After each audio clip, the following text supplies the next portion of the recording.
Hey Kazoo, is this live on stream?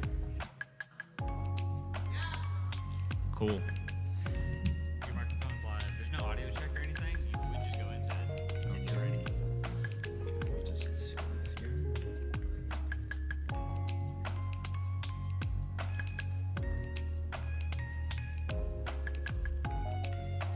Okay, welcome to day 2 of MAGFAST, a live and in-person charity marathon at MAGFest, raising money for Child's Play.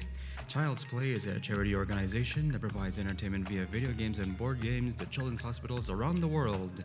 Current time is 8:13 a.m. Eastern Standard Time, and we will begin today with Spyro the Dragon, Sparxless 120% speedrun, played by debianchan and commentated by Praise Big Dog. All right, you ready? I love that game. All right, let's reset here. Oh boy. Oh boy.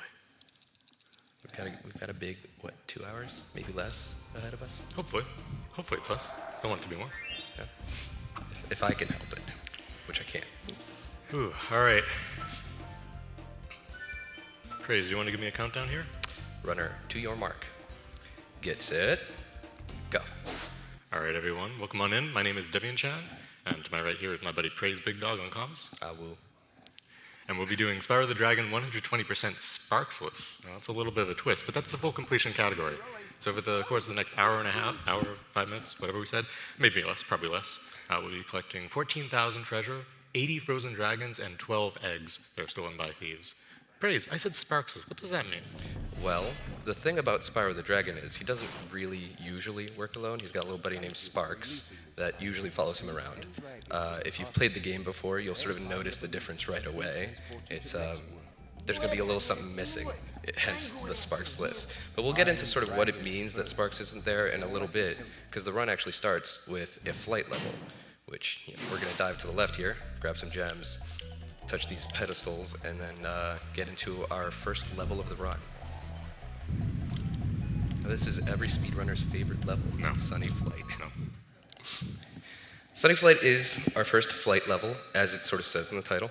Flying is sort of the main thing here. It's not the typical mechanic. Spyro can't normally just free fly, but in these levels he does, and he's trying to get objectives before this timer on the top right goes off.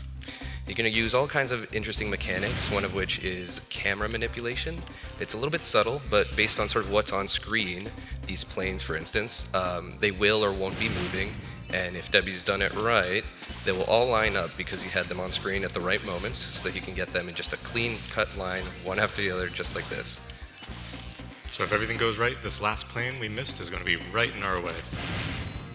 Look at that, right there.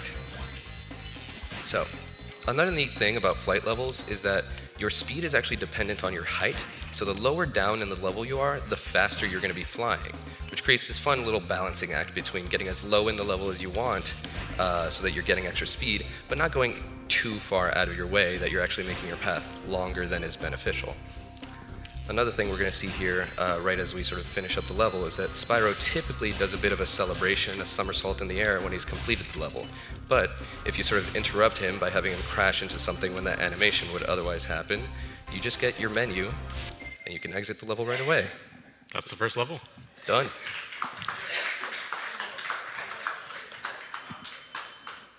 So now our run kind of begins in earnest. Now that we're out of flight levels, we're going to be using our sort of more standard mechanics. We're going to be, getting gems, freeing dragons, as we do. We're already 1/40th of the way there on dragons. Oh, wow, nice. Thank you. I've been practicing. Yeah. So on to Dark Hollow. This is actually a really cool level. It's one of the early ones. It's a bit of a vibe though, right? Yeah, I really like the music. It's sort of one of the night levels as well, which there's not too many of them in there, but they always sort of bring something extra. So what you'll see with the standard mechanics is charging, which of course is going to be our version of running through the game, sprinting, but also attacking. And you can charge certain enemies, and you can't charge certain enemies, like these large ones. When you have your large enemies, you're going to want to flame them instead, typically, unless they're covered in metal, like that guy was. So you got to wait for him to turn around.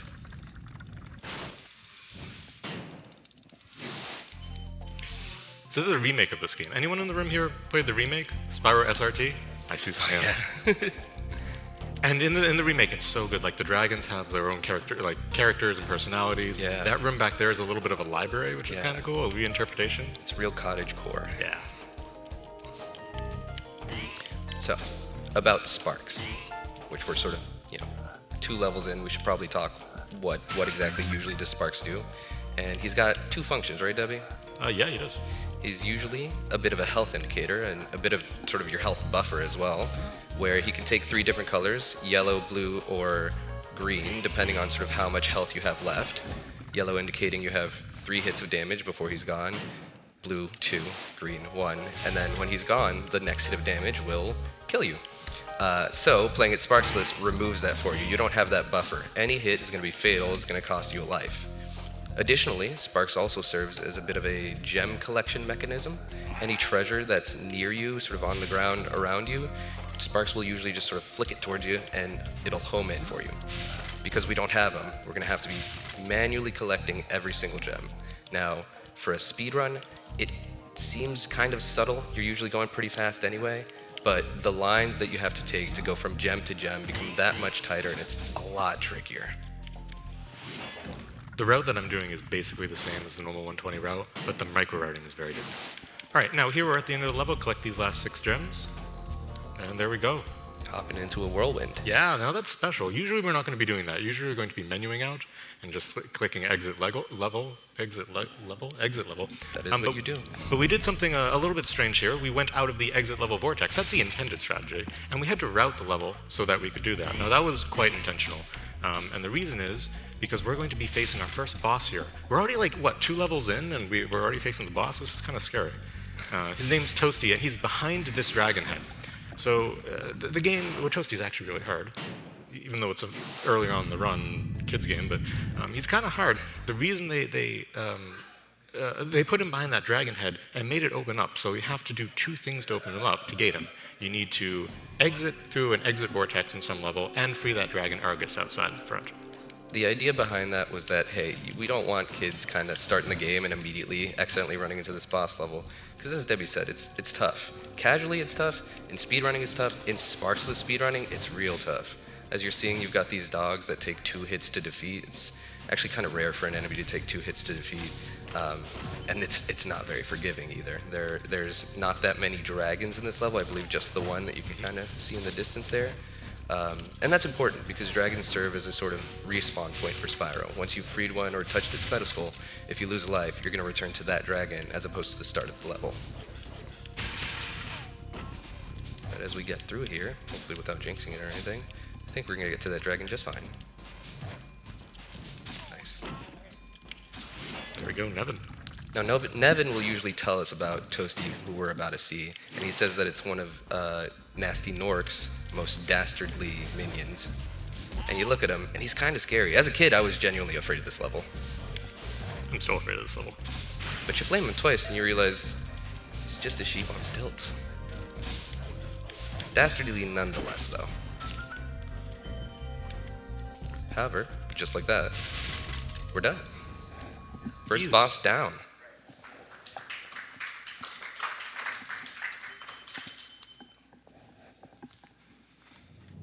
All right, we got some gem cleanup here, but we're on to a level I think is kind of the prototypical Spyro level. I think we have a difference of opinion there, but Yeah, we'll get to the level that I think is the prototypical one, but Stonehill is a good one for using just your general mechanics. You're going to see, the flaming, the charging, the jumping, gliding put to pretty good use here. There's even a somersault sort of thing that doesn't happen too often in the run, and it's not necessarily intended, but you get up to an area by sort of somersaulting up a water fountain here that's not necessarily supposed to be more than decoration. And it puts you in a place where you kind of feel like, oh, I'm not really supposed to be here, am I? But when you get there, there's a really important thing that happens. You see your first egg thief. Now that egg thief, usually you have to chase him round and round and go sort of through this upper level a bunch because he's just slightly slower than you.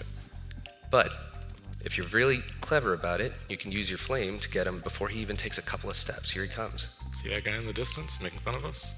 Well, let's get these 2 gems. There it is, first egg. And the thing that Debbie was doing that might be a little subtle, but you'll see it done throughout the entire run, is a thing called flame charging. And it's exactly sort of what it says. You're going to do your flame, which is a circle, and you're going to charge, which is square. And if you do those quickly enough, what you realize is Spyro's flame is just sort of a cone out in front of him, and it is attached to the front of him.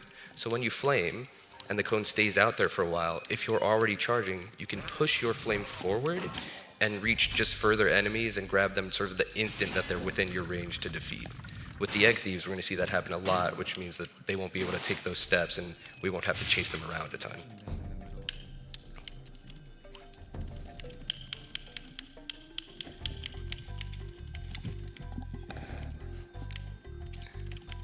All right, this is our first key, I think, in the run. No, it's not. It's the second key. I'm lying. This is our second key, but we didn't talk about keys. So there are certain chests in this game you've seen me break open by like charging into them, like that one, flaming them. There are certain chests in the game that to get the gems in them, you have to do something special. And the one we're about to see is the key chest. I say about to see. It's actually maybe in about 30 seconds, but you need to find the key somewhere in that level and then open it up. Oop, let me get this guy. Forgot about him. You have to find the key and then run over to the key chest and open it up. But that's the way you were meant to do it. In some levels, we'll be doing something different. But unfortunately, in this level, we have to route the level so that we get the key first and then find the key chest all the way at the end. Oh, cleanly done. It's one of your favorite rooms, isn't it? This is one of my favorite rooms in the game. Lindar's room. I'm a sucker for a circular room full of treasure. We'll see a few of those throughout the run. I'm just every time going to say, oh, this is one of my favorite rooms. All right. Opposed to this ugly square room. There's our key chest, our final dragon, and we're at a stone hill. Yeah. Well, almost at a stone hill. And now we're going to see what it looks like when you menu out of a level. Boom. Do you practice that? No. Just We comes have from just time talent. at a time. We have a donation in the amount of $10 from Ishimu, if I'm pronouncing that correctly, toward the Dragon Cutscenes donation incentive. Oh, wonderful. We have one coming up here. So this guy is Tomas. He appears twice in the run. Yeah, Let's he listen to does. him. Hey, Spyro, press the jump button twice to glide. And don't be afraid. Afraid? Of what? Falling from high mountain peaks, plummeting into prehistoric glaciers. That. Bit iconic. We don't usually get to listen to those. You've been skipping the Dragon cutscenes because it's kind of slow, right, listening to them. But I mean, so it's a little bit sad as a speedrunner. I'm really glad that we get to do this. Yeah, seriously. So keep I'm those glad- donations coming in. I'm glad it was that one too. He's very iconic, and it's pretty apropos. The level we're going to go into, that's the one that I think is the prototypical level for Spyro, and the reason for that is that it sort of is kind of a tutorial level. In the Japanese version of the game, it's even called Glide Town because it's meant to teach you how to glide. I didn't know that. Yeah. Well, now you know.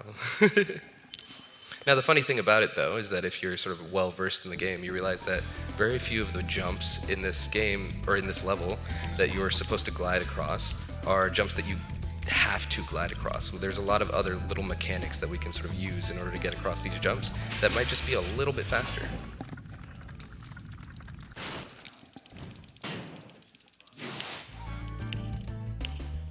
No glide there. Yeah. So much for Glide Town, huh? Yeah, seriously.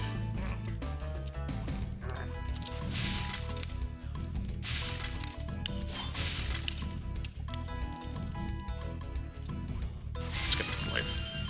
Never know. Yeah. Well, they come at a premium in Sparxless. That's true. We haven't died yet. Yeah. We have not died yet. That's pretty good. Well, speak for yourself. So coming up, this egg thief, we'll see sort of a good old flame charge. Grab him before he gets too far, hopefully. Hopefully we gotta get up there first, though. Let's do 3 steps.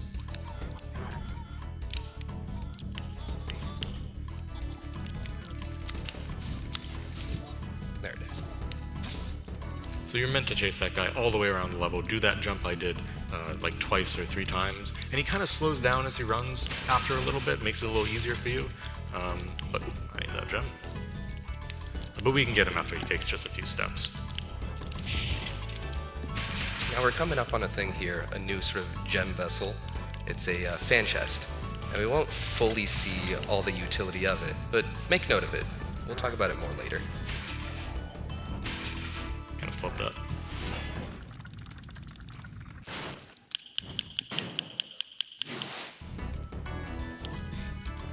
I love the routing of this level, because you kind of go up and then you get all the dragons sort of at the end. Yeah, it's just one after the other. The percentage just ticks up in your head. Yeah, I do have a live counter of the percentage just ticking away in my head. I believe that. Ooh, that was good pulls. Yeah, And just like that, 200 gems are out. sweet. I believe we just have some cleanup now, and we're hopefully done with the homeworld. Cinder Dragon Oh, hey. donates $25. No note attached. Hey, Zinder. Thank you so much for the donation. Remember, all the donations here are going to Child's Play charity, donating books, toys, and games to children in hospitals around the world. So keep those donations coming. All right, we got a few gems here to clean up. Well, that was a good line. Yeah. And there we go. Marco, our first balloonist, that's going to be the Artisan's Homeworld in what, like 14 minutes? Something like that? Who's counting? Yeah. I don't have the timer up. I don't know. So, one of the things we'll see as we enter the second homeworld is a mechanic that's a little bit subtle. We don't see it too often. It's called a wall glide.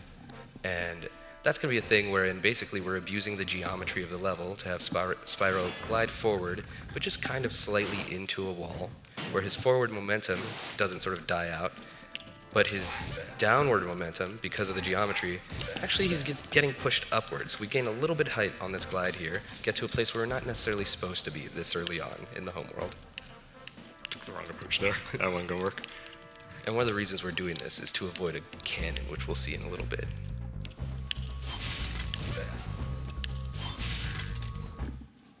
There we go. First level of the game, of the homeworld. Night Flight is actually supposed to be the first flight level you find sort of in a casual playthrough. And one of the sort of hallmarks of that is that every objective in this level is stationary. You've got your rings, your lighthouses, your chests, and your arches. None of those move. And what that means is any sort of mistake you make is just because you're taking it a little too tight, you're trying to go a little too fast. If you'll remember the cone of the flame, Debbie's going to be trying to use just the very edge of it to get every one of these objectives so that he can take the closest line to the next objective. In some places, it may not even look like I'm going to make contact with it. I just need to know exactly where the cone of my flame is. And if I'm just a little bit too tight, as Bray said, you know, You gotta circle back. and it's fine, but it feels bad. Yeah, it's a morale killer, which is usually my job.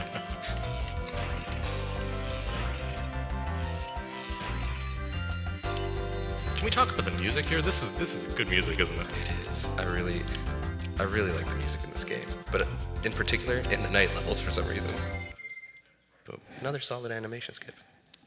I think one of the reasons Night Flight's sort of among my favorites is it's easier to get that animation skip. You're just like barreling into it.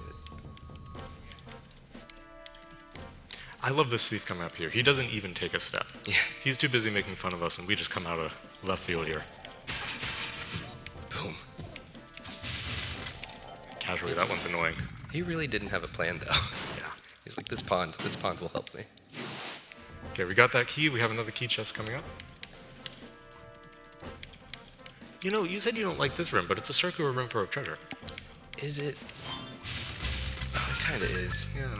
Yeah, I don't know. I think just as a kid when I played this game, it was too hard to get to and felt super treacherous with this like purple swamp water or whatever it is. It seems like a capricious,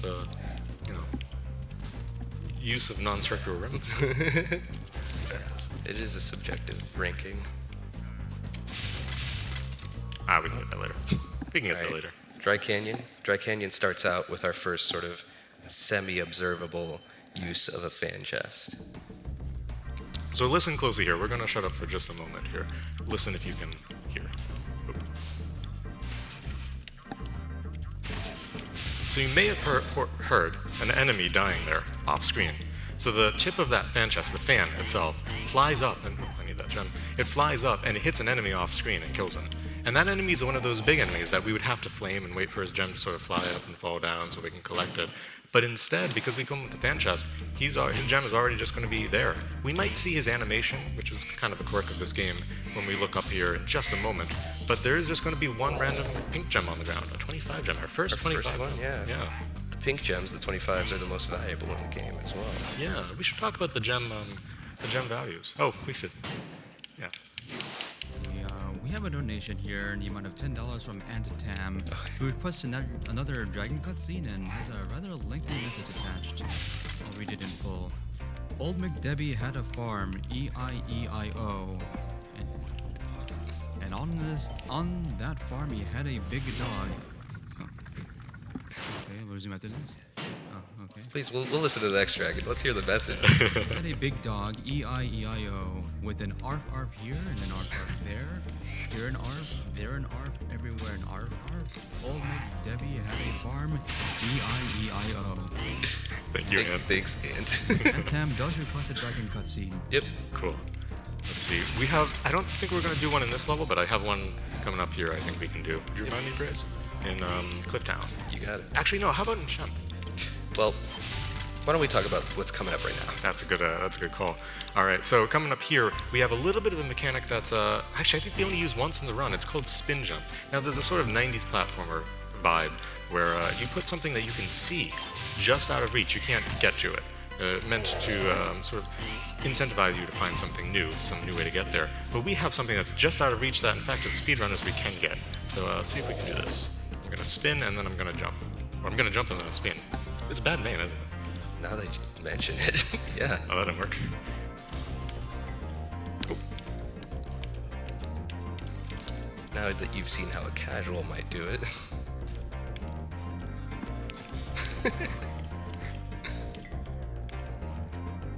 Almost. So what I'm trying to do is trying to get the angle exactly right on this spin, and that's going to let Spyro charge up onto. Oh, take a death. Charge up onto that platform so we can get those 2 gems. And even taking it a few times, like I did there, saves time. That's quite a big time save rather than wrapping around a few times. Taking a death maybe isn't a time save, but It's all right. I forgive you. okay, thank you. But as Debbie said, it's just this kind of thing which 90s platformers are really famous for, where the level sort of in a casual completion will always kind of require that you go double back, you see something, you get slightly higher up in the level, and you jump from a higher place, and then you have to sort of retread that path. But if you're sort of clever about it and you realize, oh, you know what? There it is. We actually can reach that.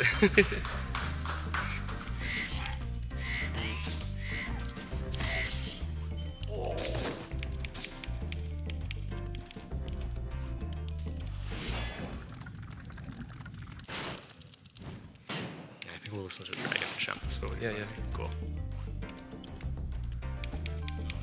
So what we're going to see in a little bit is a thing called a fireworks chest, and you'll kind of know it when you see it.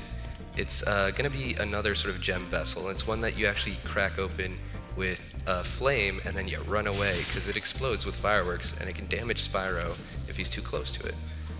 During a sort of Sparks full speedrun, you might be able to just tank that damage and charge into it and have it explode right away, but in a Sparxless one that sort of changes the routing, you can't tank that damage, you gotta flame it and then go be productive somewhere else for a little bit. But like all things in a Sparxless run, there are exceptions, and we will be seeing, I think, 2 places where we can take tank damage. Hopefully 2. At least 1. I was gonna say. Give me these gems, and just like that, we're up. Just like Now that. we're out. Clifftown and, in fact, this level Dry Canyon and this level coming up, Clifftown, are really, really fun levels as speedrunners because there's not really any gimmicks here. It's really just solid platforming. They're really good practice levels. Clifftown, you've got a fun way that you start the level as well, right? No? Yeah, so I'll be doing a little wrap around here. You may not know this, but there's some gems hidden behind here. Let's see if we can get this. Easy. Nice. Those 2 gems he did before the jump there, in Sparks full, or a regular run, Sparks can sort of grab those and you take the line that's most convenient. But in a Sparxless run, touching those and then doing the wraparound smoothly, it's a lot trickier than it looks. Now, Yeah, Clifftown's a pretty cool level, isn't it? I was gonna say, in general, Clifftown is kind of, in my mind, the level in Spyro which most powerfully uses that 90s ideology of what platforming should be with the doubling back. Those platformers we were just on, that firework we just got, those are things we're not supposed to be reaching typically. But as speedrunners, looking at a 90s game, we say, hey, those mechanics you made, you can actually get a lot more out of them than you think, game developer, if you just string them together, within a couple frames of each other in a sort of really tight fashion, it's all sort of intended mechanics, as you've sort of probably noticed by now. This is not a huge sort of glitchy kind of run. It's just playing the game really tightly. Would you say this is the prototypical Spyro level? One of.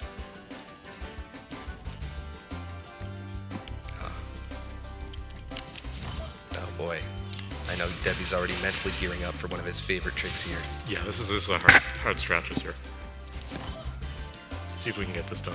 Oh, did I get this guy? Yeah. Okay, I did. Okay. So first we get Enzo, all right? Now this is a pretty tough strat. First we get Enzo. I do a charge jump over here, charge jump and a glide, and then I let go of the controller and reach out. That's a trick called Look Ma, No Hands. It's one of my favorite places in the run because it means I don't have to be holding the charge button for 2 hours. I have a little pause of just 3 seconds I don't have to. Miss that jump. One of the neat subtle things about these birds is that their hitbox extends below where they actually appear to be. So Debbie can actually conveniently just charge through them without having to wait for them to come down. You see he just hit the bottom of that pillar there and the bird still exploded. We have a donation in the amount of $25 from Reach Palsy's the highest mom. point and No click note down. attached. You can get to almost anywhere from here. If I were you, I'd use that whirlwind there. Nice. There's your dragon ant. He's the dragon from Brooklyn. His name is Marco. Do you think he's related to Marco the balloonist who brought us here? In the same way that people with first names are related, yes.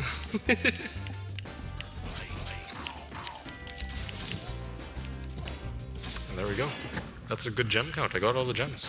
So one thing you might not be fully aware of is I'm taking a lot of time here to look in the upper left-hand corner when I collect gems and make sure I have all of them. Because as I said, there's 14,000 that we have to collect over the course of the run. We have to get 12,000 of those before the final level opens. And if we miss just a single one of these gems, well, we have to double back. So I have some gem counts memorized. Actually, I have a lot of gem counts. I have way too many gem counts memorized. Those are memories that I'm never getting back. Missed it. Missed it. I don't like cannons. Yeah, There we go. so this is the canon that we sort of did the wall glide to avoid having to use more than necessary. And cannons in general in Spyro are not the best. They're slow and sometimes they can kill your momentum. Now entering Dr. Shemp. Now this is the boss, all right? This is the boss of the level. And pay attention, he has an excellent fashion sense. Yeah, they say he got his doctorate in fashion studies or some such. Design, maybe? Yeah, maybe architecture.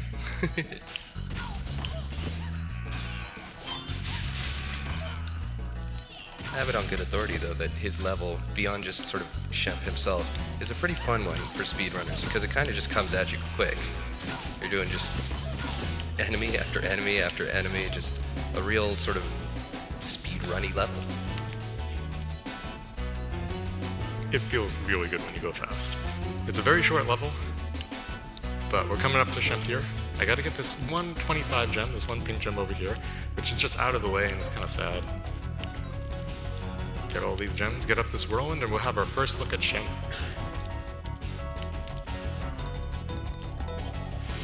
I'll give you a free one. This guy thinks he's so cool. You don't know what it's been like listening to him over and over. But I'll tell you one thing. He should watch his back. All right, now look at this guy, all right? Wait, let me get this chest, but look at this guy, all right? Look at this guy. The metal sandals, The metal hair, the metal hair, the tinfoil hospital gown. and that really cool staff. In the remakes, in the Spyro Reignited trilogy, Dr. Shemp actually has a different staff on him. Obviously, it's not going to be the same low poly thing, but it actually is a Crash Bandicoot reference. The sort of mask head he has on there is going to be, I believe, Uka Uka, the bad guy mask from Crash Bandicoot. But Sad. all the fashion PhDs in the world can't prepare you. Ooh, that's not the way. Can't prepare you for 3 hits from Spyro.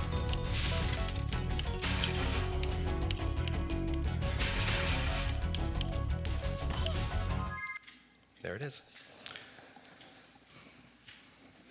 All right, one more level coming up here. Yeah. Yeah. Got to do a little bit of homeworld cleanup. We have 10 gems we have to collect. Now we have 7 gems we have to collect. And let's get those last 3. See, it's really just arithmetic, this game. There's nothing special, it's just arithmetic. Now this is a little bit of a weird level, isn't it? I mean, like, because, so, it's called Ice Cavern, and the levels so far in this have been, like, dry and deserty, right? And this one's, like, it's snowy and blue, and we don't have music for some reason, but it's you know, snowy and blue. It's a little weird, isn't it? I don't think so. And I think what you're forgetting is that deserts are not measured by the heat of the environment, but by the level of precipitation that happens there. So in fact, the largest desert in the world is the Antarctic, and I think Ted Price, the man who, made Spyro, probably knew that. He's probably trying to teach you some 5th grade sort of earth sciences by including this level in the second homeworld. You know, I would believe that, but look, there's snow on the ground.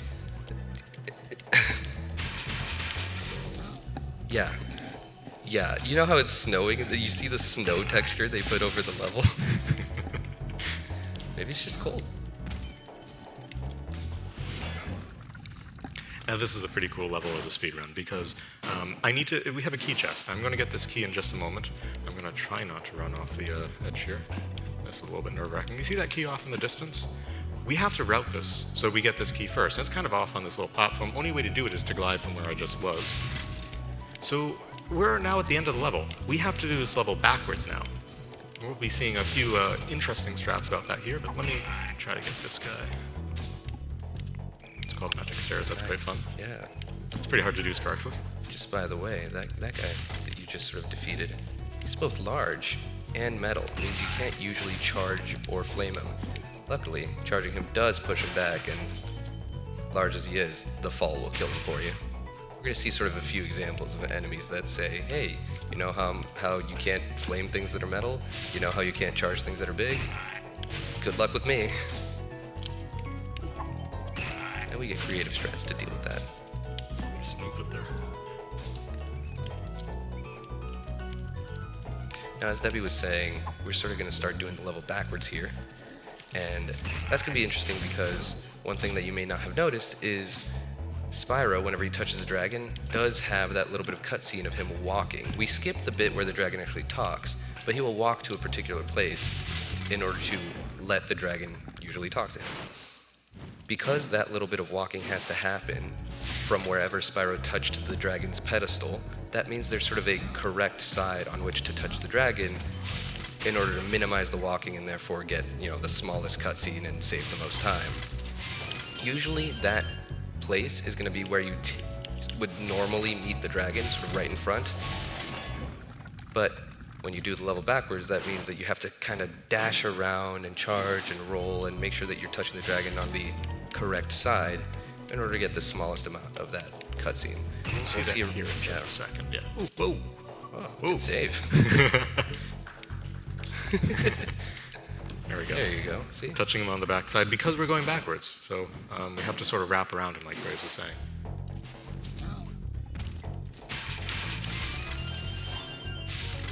Man, 7 lives. I know. You're real safe. Yeah, we're gonna have to die some. This is too many lives. I don't know what to do with it.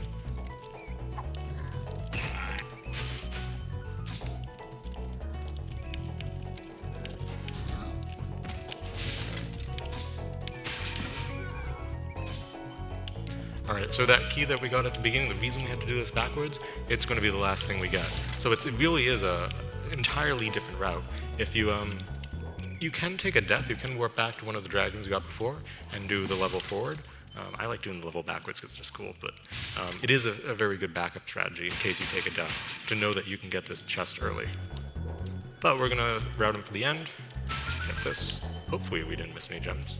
I don't think we did. Let's find out. We're good? Nice. And that was the last level in Peacekeepers. We got 20 more gems to collect, 1 dragon, and 1 balloonist. Yeah. Now, the balloonists usually will sort of gatekeep you from going to the next homeworlds. They'll give you some sort of request of dragon eggs or gems or dragons freed. but as sort of a completionist run, you really don't have to worry about that. You're going to meet that sort of request on your way, without a doubt. So here's Gosnold. Gosnold, the balloonist. Gosnold. Gosnold. Someone chose that. Someone chose to name their balloonist child Gosnold. It's going to be my first bird's name. All right, on to Magic Crafters. We're already in the third homeworld. 33 minutes in. Now this is where things kind of do start to kick up, though. You're going to see a lot more sort of happening beyond sort of the standard moveset we're familiar with at this point, because we got enemies that are doing things that were sort of a little bit outside the standard. These guys are magic. They find the way to sort of mess with each other as well as mess with you. They can change the terrain. They can do all sorts of interesting new things. And we'll see sort of a really good use of a fan chest here as well to deal with that first enemy that's going to move the terrain on us. That guy lifts a wall, but the fan from the fan chest gets to him anyway.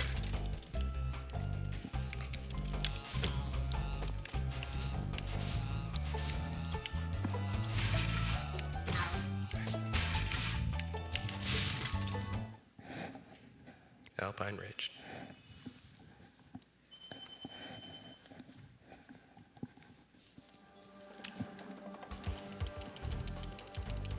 I don't like Alpine.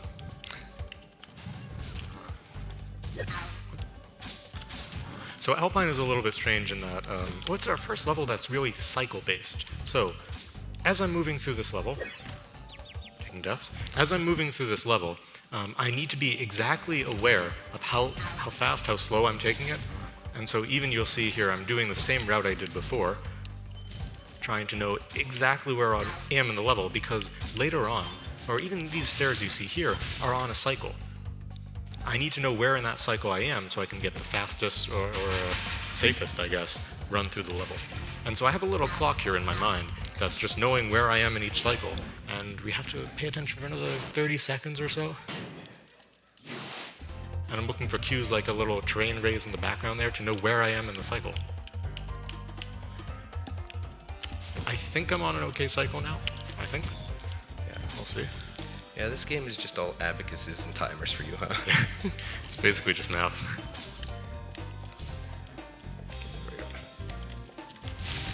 Yeah, as Debbie said, there's sort of a lot of cycles. It's interesting. It's the gem counts, it's the cycles, it's the backup strats. There's a lot to memorize here.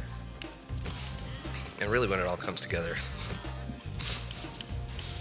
you get yourself something real smooth. The whole idea is just basically to know exactly what's about to happen and exactly what you have to do in response.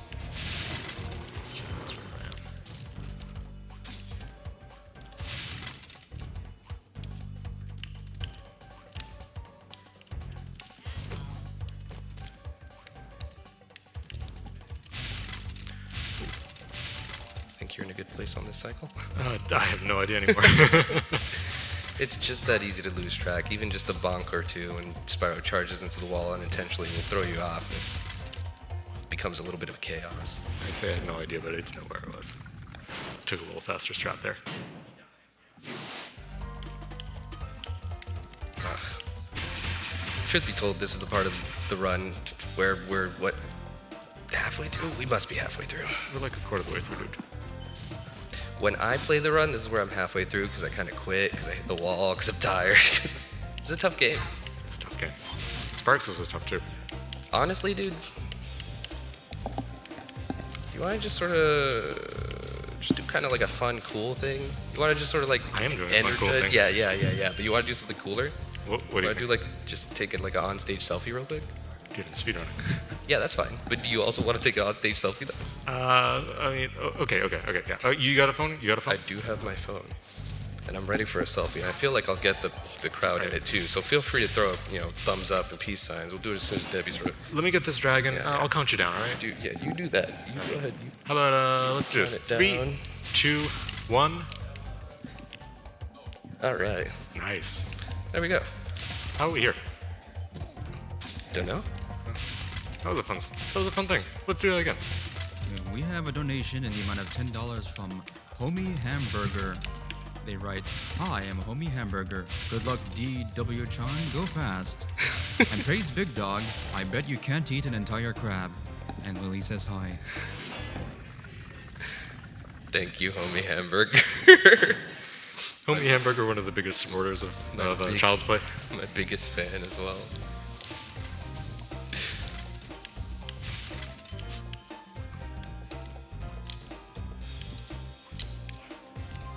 And there we go, out of Alpine, thankfully. But we're not out of the woods yet. We have about 3/4 of the run left. I don't know if you know. Yeah. I'm tired, man. You're not even playing.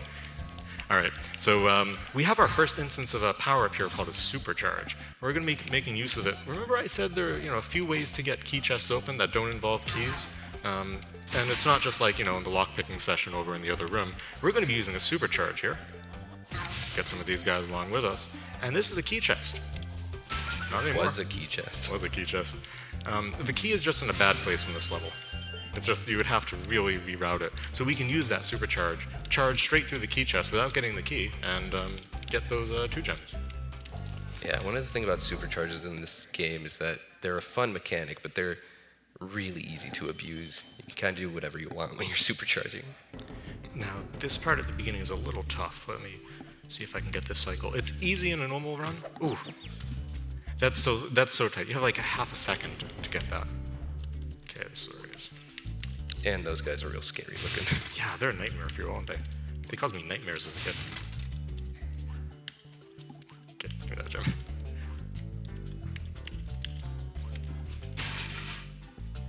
Okay, this guy's gonna camp this gem for just a second. Oh, man. He doubled back. Okay, there we are.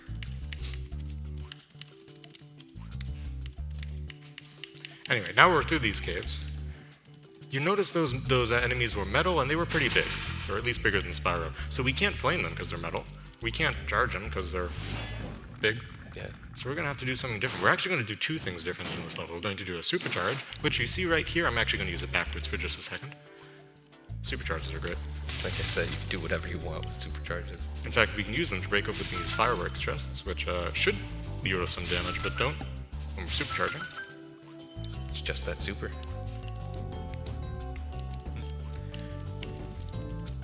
And while we do some cleanup, get a thief here, odd thief around, we will, let's talk a little bit about what's coming up.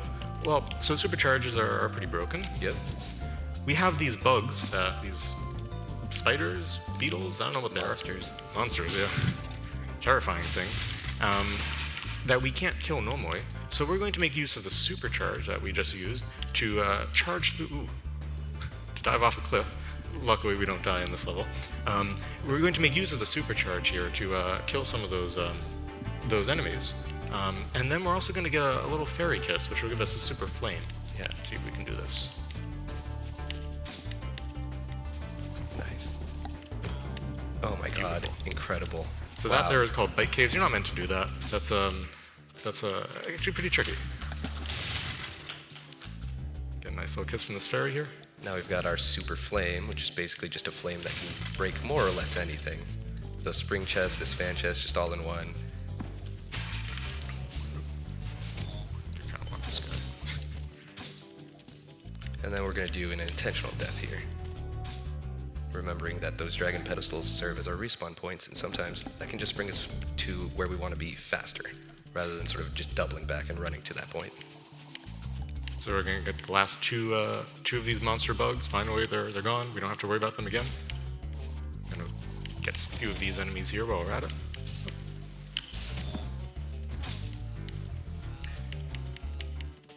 Oh, nice. And you wait for this cycle, I think.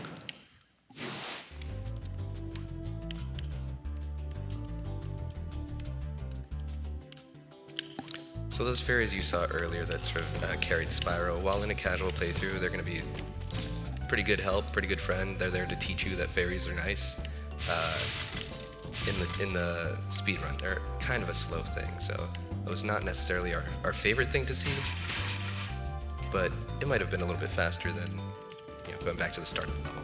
Luckily, that's one of those places where the fairies are like the fastest, Yeah. because they take you exactly where you want to be. Yeah. Usually, they take you where you don't want to be, and it's not fun.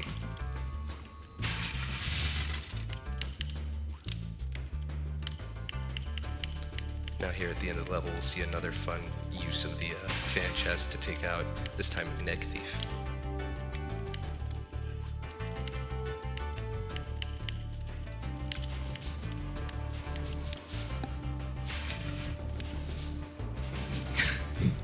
So satisfying. Usually I don't do that camera thing, but it's really funny that you can see it. There we go, 500 gems.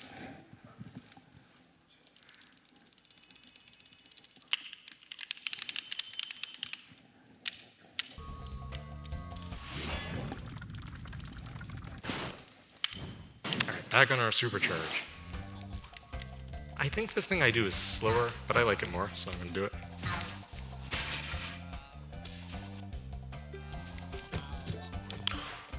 Just a fun little fly there. You know, just you can abuse the supercharge, you can fly around, you can loop around. It's a whole lot of fun to play with. Ah, Wizard Peak. A classic level. A classic Debbie level, really. Classic level, yeah. So I have a history with this level. Indeed you do. I suppose I have a history with every level. But At this point. yeah. So the first ever Twitch stream I did, I wasn't speedrunning. I was just playing this game, you know, for fun, just casually. And I was playing through, I was doing 120%, or I was trying to complete the game at least. And I got to this level, and I had seen, like, speedrunners, like people like me, you know, do this strat called a supercharged turnaround to avoid backtracking, avoid doing this part that I'm doing here twice to get one of these enemies that are on a ledge. What you do is there's a supercharge, and you can abuse it, Yeah. and you can sort of loop around. You can turn around in a way you're not supposed to, and jump up.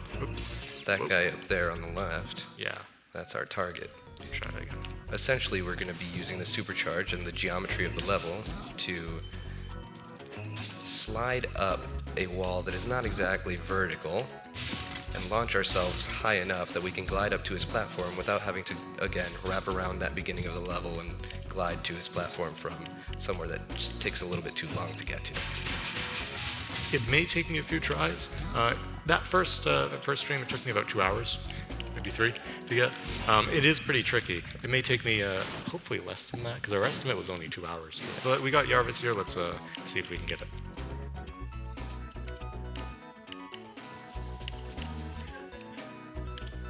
Oh, just barely. But as you can see, a whole lot of just rubbing up against the geometry of the level here.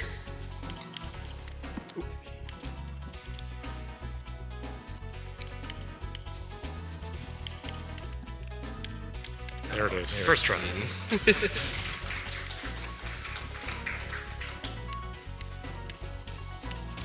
So another thing about supercharges is that they've got a sort of interesting stacking ability. If you do one supercharge and then another right after it, you'll see sort of the trail following Spyro changes colors, and it gives him even more momentum and speed and ability to jump. But they also, again, very easy to abuse. They can be tricked into having the game think that you've already got a supercharge as you do another one. Just by sort of a creative use of a jump and a charge in the right way, in the right place, you can tell the game, no, I already had one, and get to a place that you might otherwise have had to double back and get another supercharge for. You'll see he's got the red flames there. That's typical of 2 supercharges. But now he can reach here just that easily. I did miss a red gem along the way, so I do have to double back, but But not because of the supercharge. So take that, Ted Bryce. you get this sort of preternatural ability to just see gems collect or not. See? I told you. Mr. Red Gem. Good job. Thanks. Alright, this dragon coming up here is a pretty cool one, right? Yeah. We've also got him right after we get our last egg thief, I believe. Oh, that's true. Yeah, we've got our whole dozen.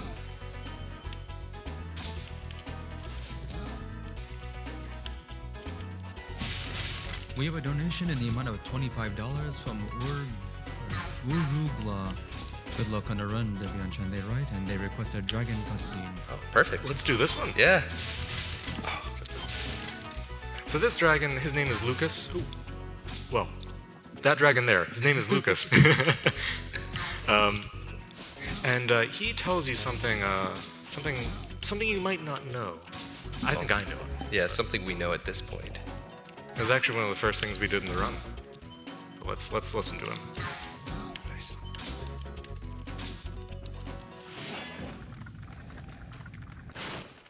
Listen carefully, Spyro. There's a secret area in the artisan home. It is at the waterfall. Try jumping on the stones there. Artisan home, waterfall. Sounds good. So he's telling us about the first level we went into. You're this deep in the run. Yeah. 3 homeworlds, and that's when you usually find out about Sunny Flight. So that's some pretty major backtracking we would have to do. So that was a big time save. Not listening to Lucas. Yeah. All right. Speaking of flight levels, Onto a pretty fun one. So this is Crystal Flight, and this is another level we do backwards. yeah. So I'm going to do a quick turnaround here at the beginning. Hopefully get it. All right. Oh. Well. Now, usually at the start of the level, you're facing those rings you see in the distance, and you're intended to just go for the rings. But the point of doing it backwards is that it's quicker to just get that arch, get those planes right out of the way, and then circle back for the 1 or 2 that you might miss at the start anyway. It's not an issue to miss them, especially if you sort of know which ones you've missed, because you can sort of tell, again, just those cycles and those timers going off in your head, which ones you've missed, where they'll be, and as a result, sort of adjust your line to meet them where they are.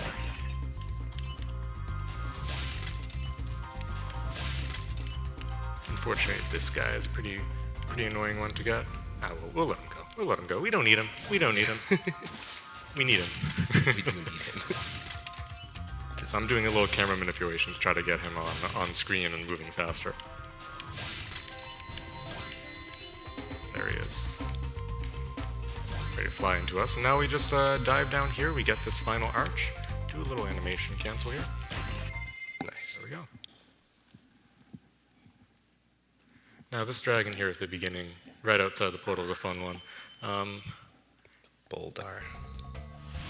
So this dragon here tells us about the flight level we were just in. It's a fun little irony that you go in the back of the portal because of those gems and whatnot, and if you you come out and you listen to him, he's like, "Hey, that flight level you just did." You should do it. Yeah. He's like, "Oh, thanks, Boldar. Real helpful, buddy." There is a skip you can do. I did try it. It's a little harder in Sparxless just because of the way the movement works out. Where you can actually free him as you're flying into the level. As the level is loading, Spyro will fly into him, free him, and then you won't have to listen to his cutscene. I kind of messed it up a little bit there, but it's kind of hard in Sparxless. Well, Boldar behind us and Blowhard in front of us. This is one of those sort of interestingly, like it does have a couple cycles in it, but it's just, to me, I think it's a bit of an odd level, and that it was sort of redesigned, wasn't it, from the prototype of the game? Yeah, and the prototype, actually this boss we have here, he's a tornado with a hat. I don't know. He's a beard with a tornado. Maybe. He goes around and he actually animates all of the wizards. He puts a hat on them, and you would need to flame them twice. This isn't the prototype. This was never a released build. We have a copy of that prototype, though. It's pretty cool. For whatever reason, they decided to get rid of that. They decided to just make Blowhard a 3-hit boss like in the rest of Spyro, except the next guy coming up. Well, spoiler, but Yeah. so you have to flame him 3 times. He doesn't do anything. There's enemies around. So it's a little bit of a easy level. Yeah, a bit of a downgrade. Yeah. But again, they would have been 2-hit enemies, which we haven't seen any except for those dogs from that first boss. True. Easy now.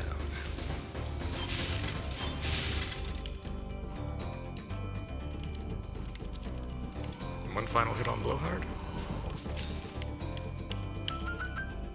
Try to collect some of these gems in the air rather than have them all sprinkled out. And here we go. Just like that, out of Blowhard. I think we have all the gems in this level. We just need to run to our favorite, Luna's Tuco. Yeah. 5,500 gems. And on to, I think actually, probably my favorite homeworld. Seriously? Peacemakers. I love Peacemakers. Oh, jeez. There's some fun levels in Beastmakers, but again, just shaped by, as a kid, this was real tough.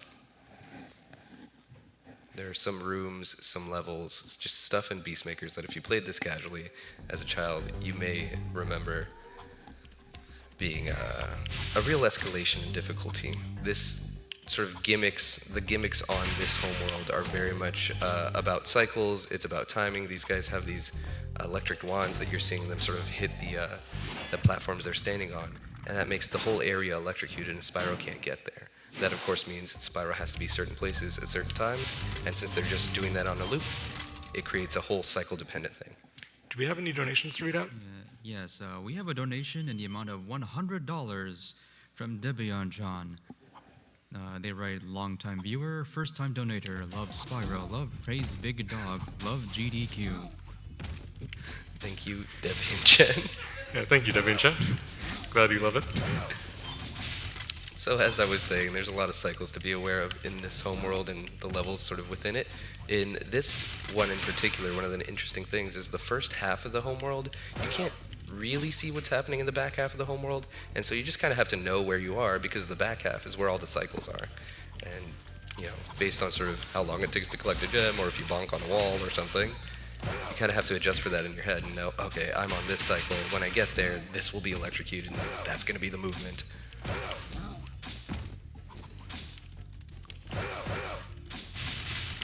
Do we know what cycle we're on, Deb? I do, actually. Nice. It's okay. It's a decent Oh, cycle. now it's not.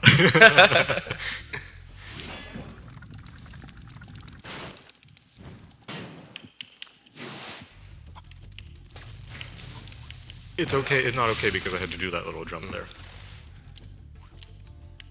Nice little wall glide. We saw one of those in Night Flight, huh? Real subtle wall glide on that one. You normally can't just sort of jump across that chasm. Another 90s platforming thing where they intend you to get higher up towards the end of the level, do a bit of a blind glide around a corner and get to that other side there. Gotta wait for this guy. That's really where the bad cycle is. We have a donation in the amount of $25 from Blue Shine, who writes, favorite dragon, and they request a dragon cutscene. Okay. Hey, Alright. let's see. How about we do this one actually coming up? Yeah? Yeah. Actually, no, let's do Cletus. Let's do Cletus. We'll wait for yeah. Thank you, Blue Shine, by the way. Yeah. Love Blue Shine.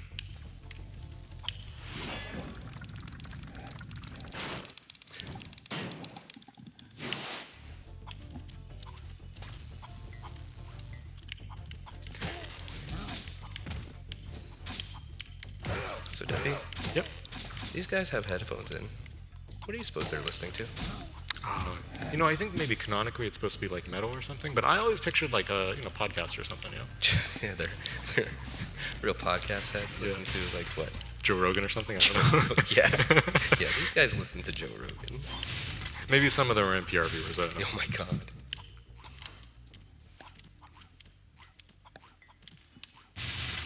I was gonna say they're probably listening to the police.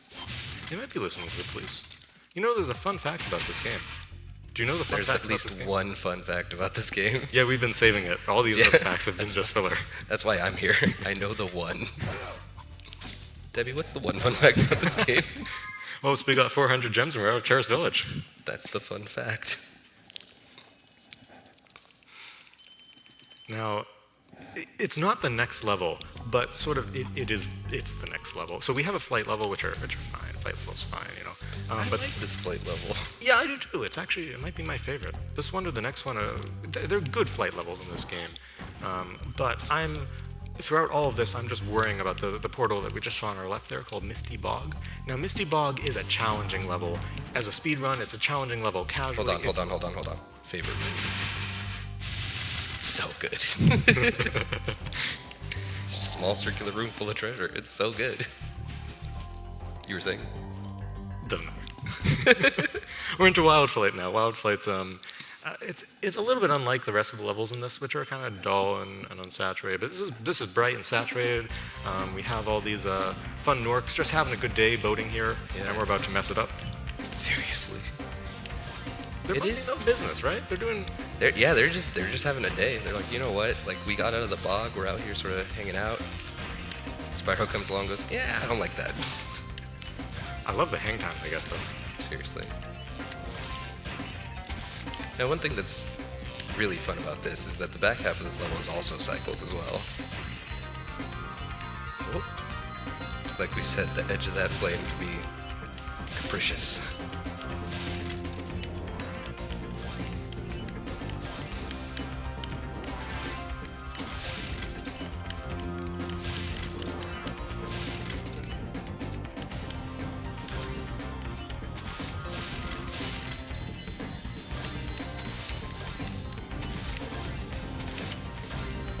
Nice. Okay, now I'm in the level I'm worried about. This is Misty Bog, and I probably will take deaths in this level. We'll see. But It before is- the level, favorite dragon. Oh, favorite dragon. Yeah, we had a blue shine redemption, didn't we? Thank you for the reminder. All I right. can tell your mind was already 3 Yeah, I'm levels worried about deep. Misty Bog, but we're going to stop here. We're going to listen to this dragon. He's the most important dragon in the game. More important than Spyro. His name's Cletus. Spyro, it's great to see you, but I've got to go.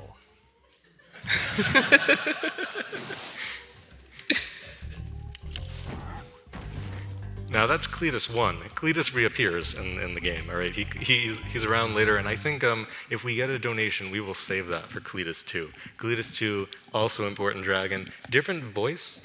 I don't know why. They give him a different voice the second time. I feel like it's a subtle hint that like maybe crystallization changes something about your vocal cords. Yeah, that might be it.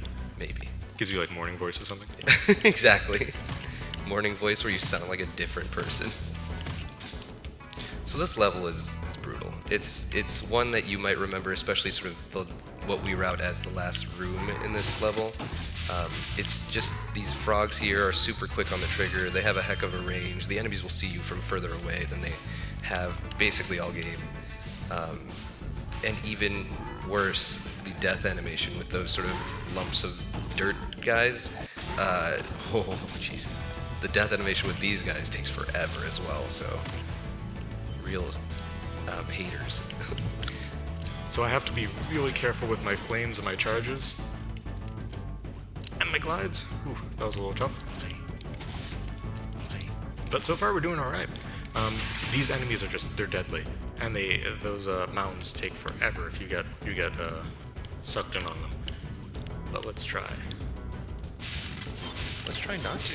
Oh, that's a good point. Let's try not to. I don't know, we could demonstrate it. I think we're good. We're not doing a speedrun here or anything.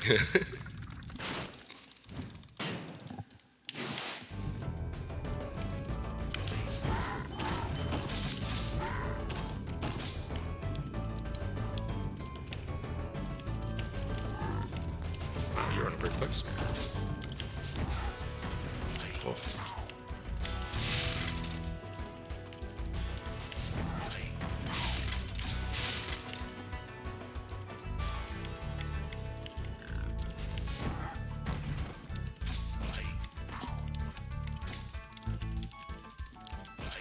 We're coming up on a good line of enemies, right? That's true. You guys who took Henchman 101, they really just sort of line up for you. And Bubba. I should have donated $10. Yeah. Bubba. We have another donation in the amount of $25 from Wungers and Kitty, and they write meow. They're also requesting that dragon cutscene. Oh, Okay, there we go. Okay, we're gonna save that one. It's gonna be about, I don't know, maybe about 45 minutes from now, so I'm gonna have to keep that in my memory. But we're gonna have listen to to keep Cletus that in again. my memory. Thank you for the donation.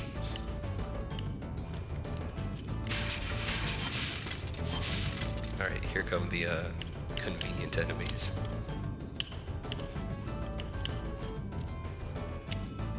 All right, look at this line here. Satisfying. There's another one coming up too. Oh, yeah, there is. Yeah. Good point. But you did already pick the guy off the end of it. Yeah, that's true. He was just so convenient.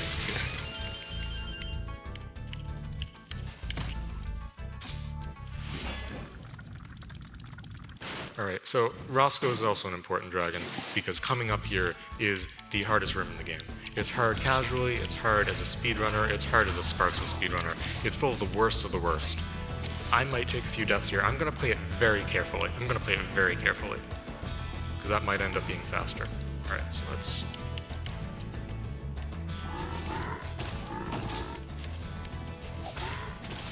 Nice. Here really not giving these frogs a chance to demonstrate their incredible range and speed. People are gonna think we're lying. There we go. So I'm getting this safety dragon. Usually if you watch a normal 120 run, either when I do or when other people do, you tank these guys. You just run straight through, you get them all in one go. And you don't sort of pick them off one by one like that. But because we're Sparxless, and because it's just such a high concentration of enemies, they're on cycles. Oh, thank you. But there we go. 500 gems. We got through that. We got through that without a death. Yeah, I think that we got through that without a pretty death. impressive. I was worried about that level. All right, coming up here, another level that, well, okay, this one is hard casually. This one's really difficult casually. Treetops as a kid was one of the more frustrating ones. It's because it's basically the supercharged like highlight level. You see this little cutscene at the start of the level, which is interesting because it's one of the few levels that starts with a cutscene, and it shows you this thief. And the sort of idea is that you're supposed to chase him around the entire level, and he'll show you sort of supercharged from one island to another. This is sort of your intended route through the level. But one, it's sort of a real subtle hint. It's something that I didn't pick up on as a kid, and I don't know very many kids who did. But beyond that, just it's obtuse. There's 101 ways through this level. The supercharges, again, you can kind of do whatever you want with them. And the one that they chose as the intended route is pretty tough. In fact, sort of soon enough, we'll see a bit of death abusing and a bit of a really broken supercharge, where the idea is that you follow one of these thieves around the entire level, chain some supercharges together, and go through one of them backwards even, and launch yourself up. But making use of Lyle here, we can actually just get it in one. So we'll see that in a second. Because first I have to go get these guys. Yeah.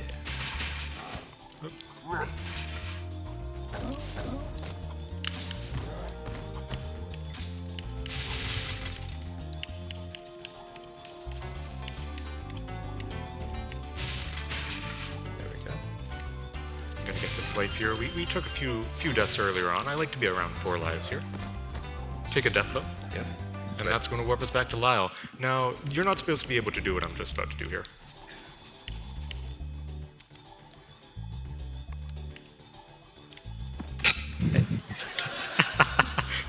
I swear it works. You said it too loud, the game heard you. There we go. Easy. Look at this. Look at this. Easy. Yeah. Easy. Ah, first try. First try.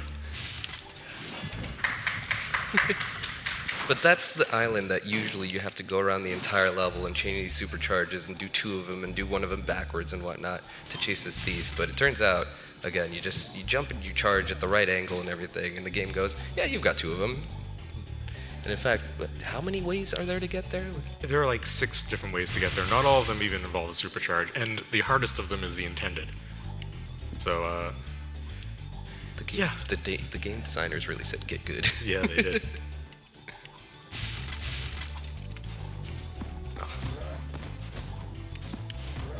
Now we're also supposed to chase this guy around.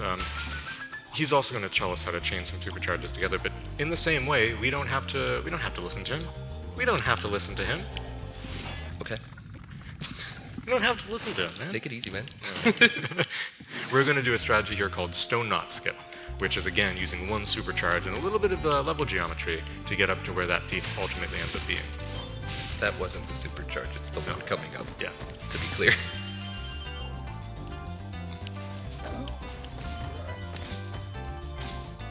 Alright, so here's Stone Knot Skip, if I get it.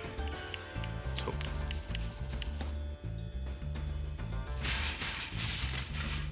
There we go. There it is.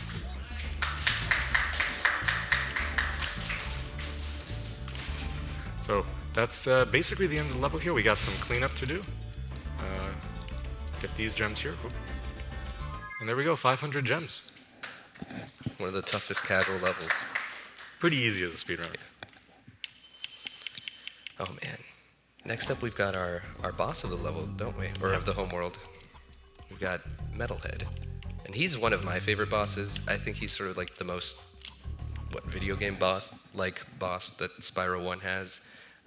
By which I mean he's just he's playing the hits. He's got all the highlights. There's like pylons that are occasionally electrified, and you have to hit them when they're not. And he's got, obviously his lair with all his minions and whatnot.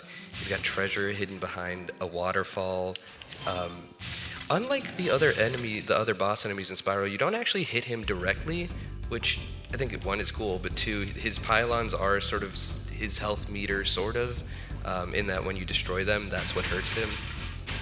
And just generally, this level's a real vibe.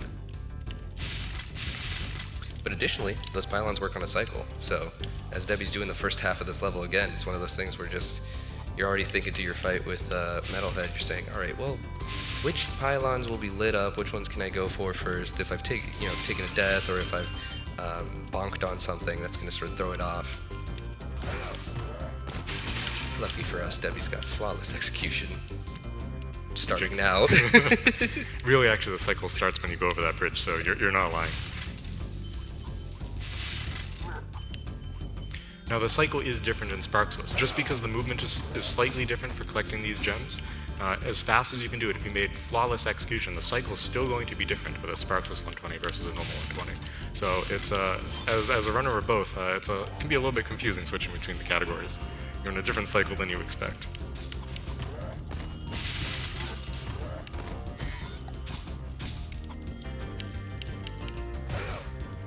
But I think I'm on an okay cycle. So here's Metalhead. And speaking of fashionable bosses, look at that hair.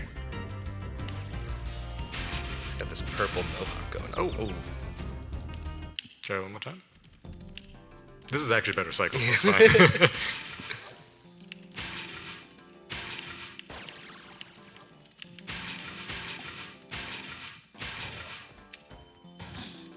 Oh yeah, he's got phases too. He runs away deeper into his lair for phase 2. That's a video game boss thing. And coming up is the treasure behind a waterfall. There. Maybe he's the mastermind. We skipped the cutscene at the beginning, which we skipped it because it's the plot, so we don't need it, right? But it's the 5-second version of the Spyro plot, which is the reason why Spyro is freeing all these dragons is because they made fun of an enemy, the final boss, named Nasty Nork, for looking ugly, and he froze them in crystal. So it's a very deep plot. There's a lot going on to it. Subtleties. But I don't know. We'll see Nasty eventually, and he couldn't be behind a plot as ruthless as that. I think it's Metalhead. Or maybe Jacques. Maybe it's the other boss that we'll see later. I don't know, dude. Spark's conspicuously absent during the whole game. That's true. What has he been up to? We have a donation in the amount of $25 from Mars. They write, "Go fast, good luck." And they also request a dragon cutscene. Okay, wonderful. Thank you. I think we can work one of those in. I think so. I think we have some more dragons to get.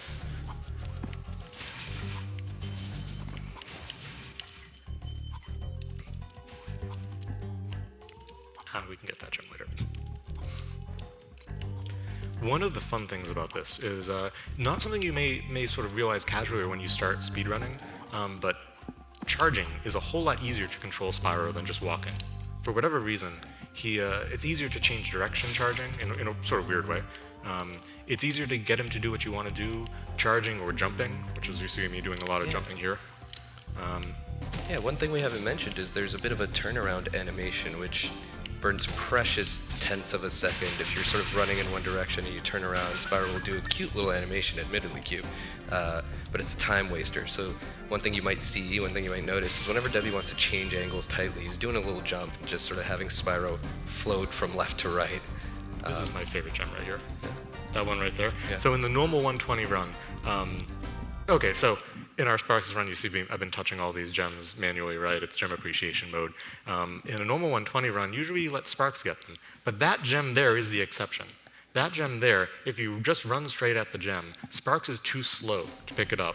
The balloonist is going to try to get you out of that cutscene, and he won't collect it. So you'll just be sitting there, standing on a gem that you can't collect, and you kind of have to like walk away with your dragon tail between your legs and Head hung in shame.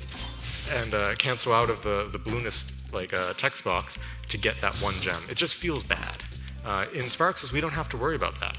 Actually, sorry, in the normal 120, you have to jump on it. You have to make Sparx not see it. But because Sparx isn't here, we can just run straight through it, and it feels so good. It's one of those little moments in the Sparxless run that's just amazing. Yeah. Ah, Haunted Towers. This is the first level of the homeworld here, and it's a bit of a tightrope walk. It's one where the sort of intended strat is pretty different from the strat we're going to use.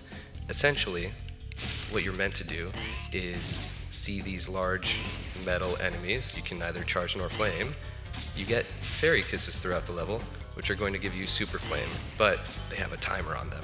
And going back and forth between the fairies and the enemies and over is not the most efficient thing.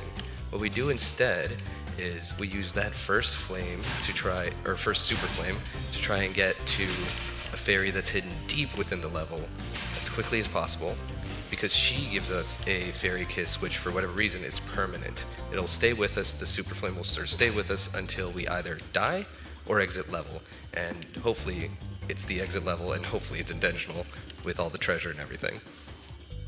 But once you get to that fairy, you've got sort of a bit of an issue, especially for Sparxless. You can't take damage, you can't have anything go wrong, or you either have to go back to that fairy, which right now with Capano here, that's like a fine thing to do, because he's not too far from where the fairy is. But if you're a little further away, you either have to burn time to get all the way back here, not very efficient, or use the regular fairy kisses, which require you to double back a bunch to get multiple of them, also not very efficient. So from this moment onward, it is pretty tough, and the real sort of the real high stakes moment is once Debbie collects his next dragon, which is further away from her.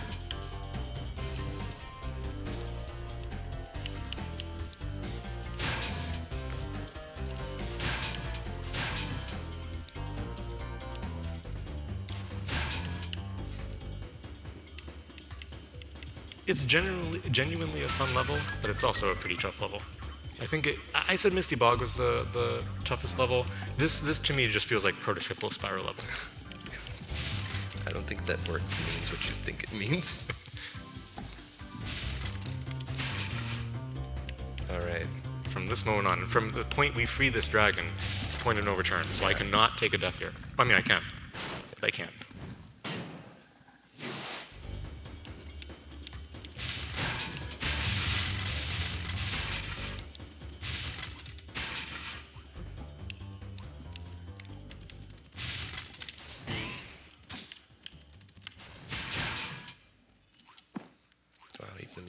Even the music went a little quiet for you there.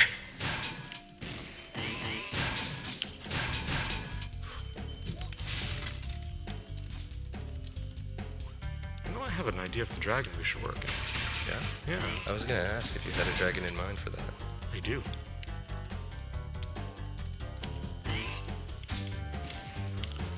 But we'll leave you in suspense here for just a minute.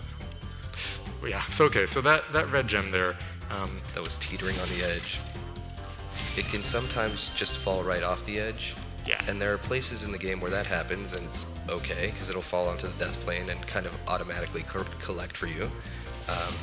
But that one, for whatever reason in particular, will just sort of sit on the death plane, and there's nothing you can do about it. In order to collect it, you either have to just like fall on top of it and die, or die and then get the chest again. So it's one of the ones where just real subtle to kind of keep an eye on it, and if it starts heading that way, try and catch it before it goes. And remember, I don't want to die, because that makes me lose my super flame power up. So that red gem can kill runs. That single red gem. Out of 14,000 treasure.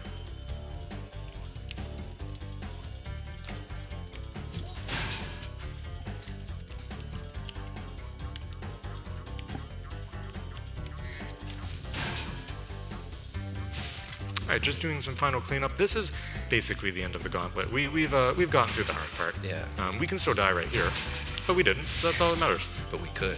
We could. We can still do it if you want. Yeah. I can die. you know, donation incentive. Alright, okay, we got all of them. So we should see 85 in the, yep, 485. We should see 500, and that's it. Nice. Out of Haunted Towers, no deaths.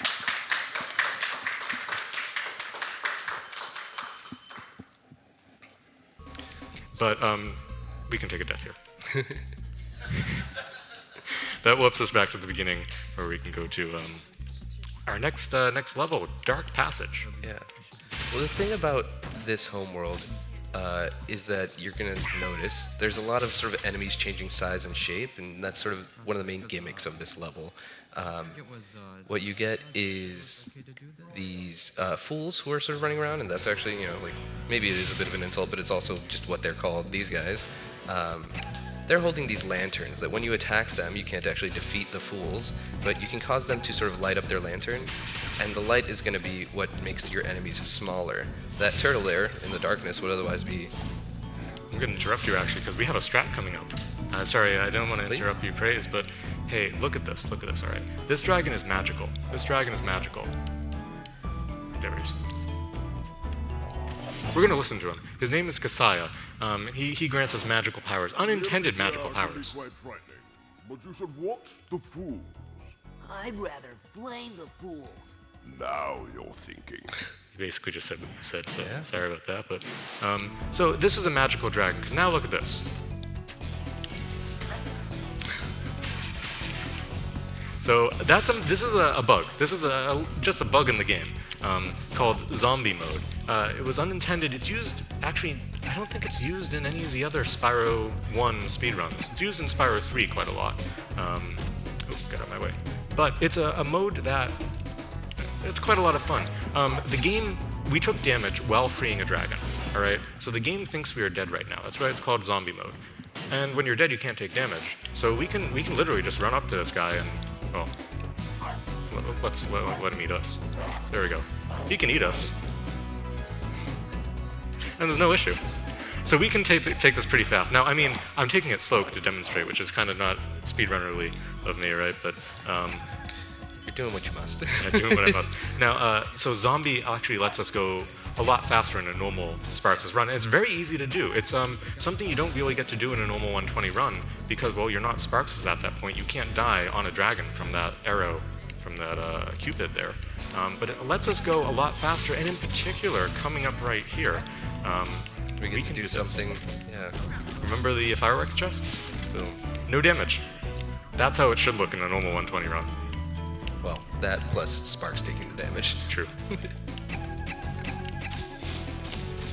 But zombie mode is not without its issues, so we can't maintain this through the rest of the run. We're actually going to have to get rid of it soon because there are certain things you can't do in zombie mode that we're going to need to do in the rest of the run. Like what? Things like well, I don't think you can enter portals. I think that's the case. You can't if you go on certain like water that's meant to kill you. You just sort of flop there indefinitely and you soft lock the game, which isn't good in a speedrun. We would be here for quite a long time. Do you want to show me some water that's meant to kill you? Sure.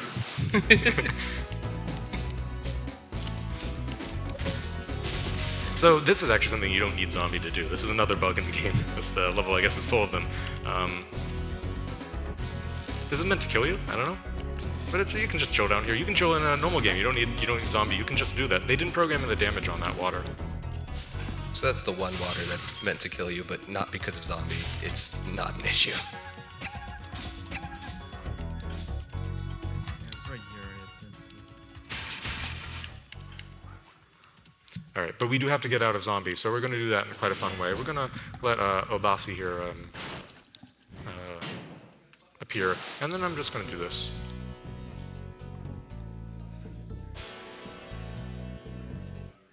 There we go. So you have to void out to get rid of zombies. So now we can't take any more damage, unfortunately. It's just a very short portion during the Sparxless run, and it's a shame because this is quite a hard room. I wish I had zombie right now, but we can get through it. I believe in us. I'm doing my best. Well done.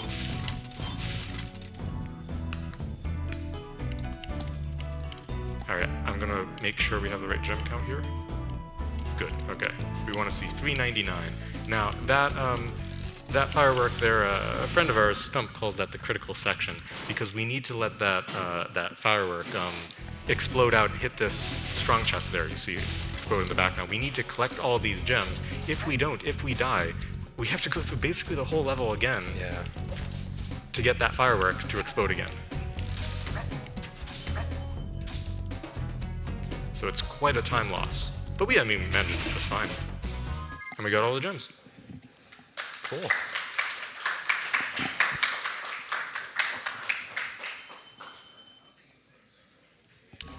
Oh boy, here's one of my favorite parts of the run. Sonically speaking. I love it. I love the noise they make. It's so good.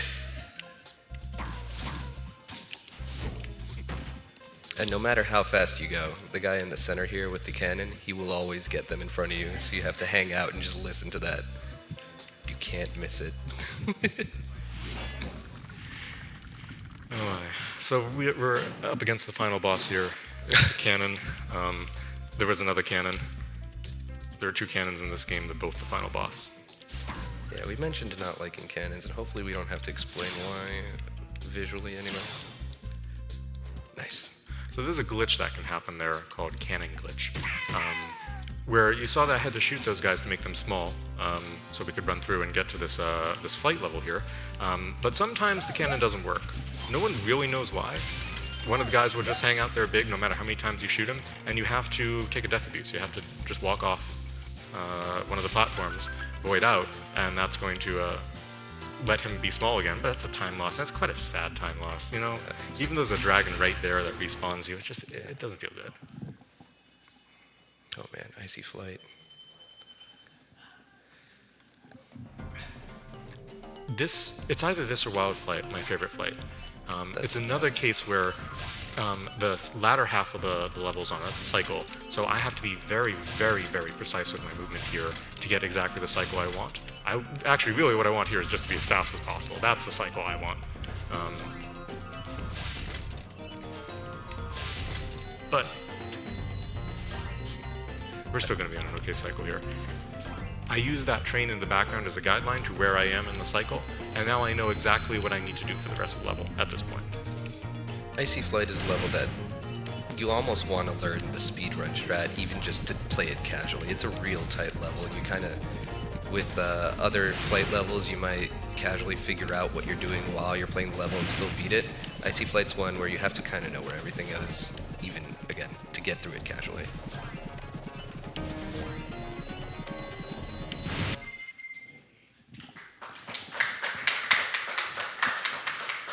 That one's quite tight, and I'm glad we got it.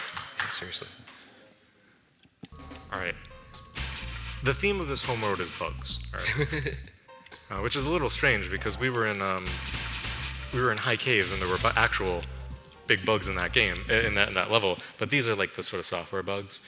This is Lofty Castle. Lofty Castle is a big level.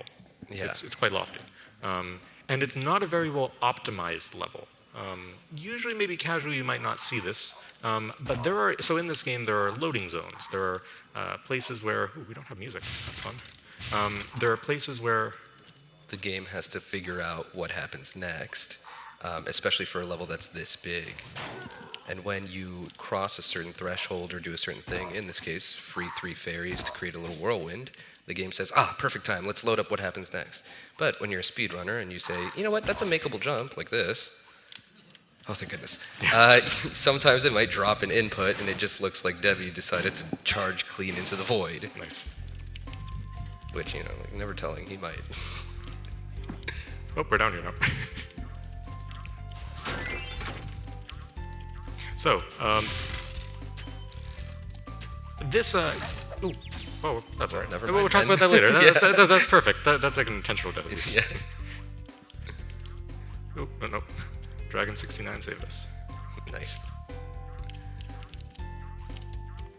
But as we were saying, this is quite an expansive level. There's a lot sort of going on in it in terms of sort of like glitchiness, I guess, but also just in terms of lack of optimization.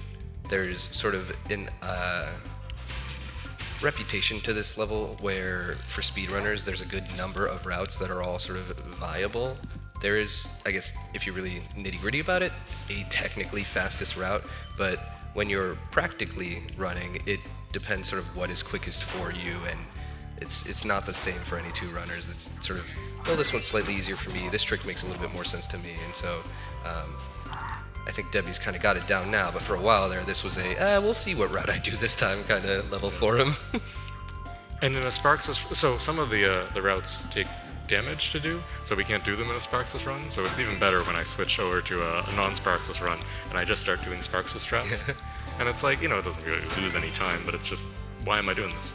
Yeah, I mean, way better that way than the other way around, like charging firework shits. Which I've done.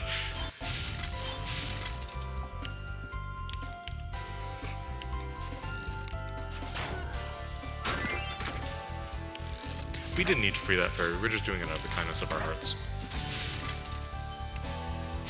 Which also means that the fairies that we don't free are that much more out of salty. malice. That one. Okay, again. Nice.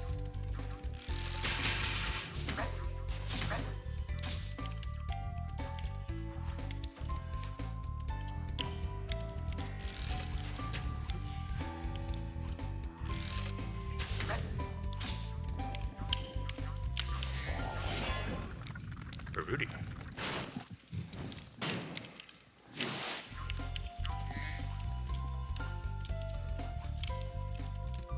So one thing that I don't think we've talked about, but I'm doing for all of my glides here, is I'm doing a single frame charge input before I glide. So usually you're meant to press X twice to glide. I think Tomas, one of the dragons we listened to, said that. He said not to be afraid. Yeah. But I don't do that. In fact, I think there's maybe one glide that I actually do that. And instead what I'm doing is I'm jumping, I'm charging for a frame, and then I'm gliding. And the reason I'm doing that is it just gives you that extra little bit of momentum that make a lot of the jumps I'm doing, which aren't casually possible, speedrunnerly possible, I suppose. Yeah. Brings them into the realm of possibility. If not probability. Yeah.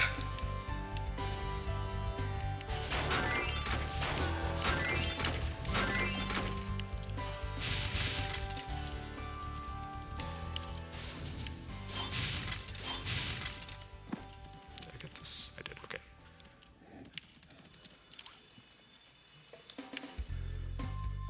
So we have another case of using supercharge here. This one I think is particularly unique because we're just going to do the casual strat. That's the fastest thing here, at least with this route. The fastest route, which I think may take some damage, so we can't do it in a Sparxless route, uses the supercharge in such a wild way to wrap through the level, but Well, okay. But we just need to do that casual strat of getting up here with the supercharge. There we go. so one of the things about this level is that it contains a really infamous, or maybe notorious, or niche famous, I don't know, fan favorite gem vessel. You've got yourself a spring chest that is red, the only red gem spring chest in the game. This guy right here. Look at him. Look at him.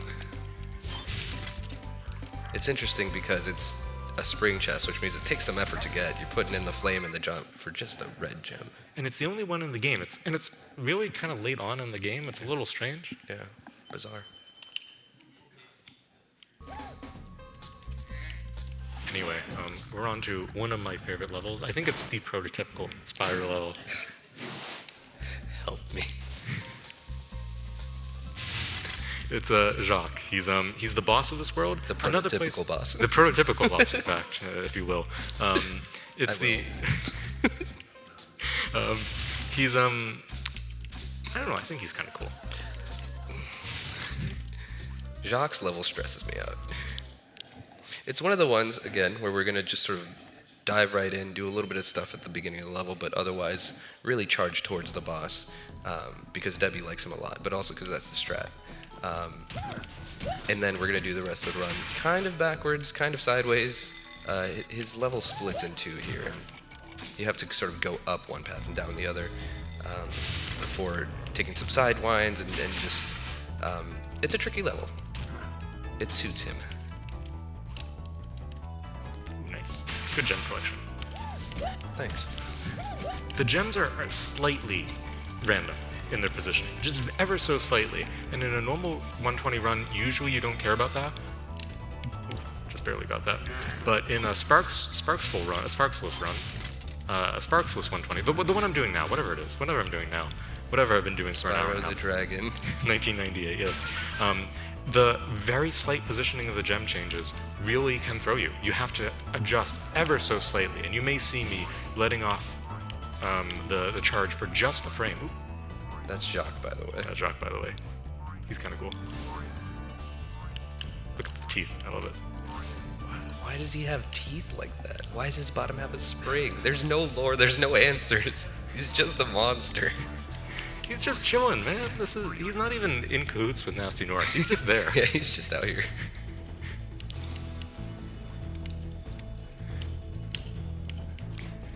But I'm doing like ever so slight movement adjustments just to get the gems on the ground.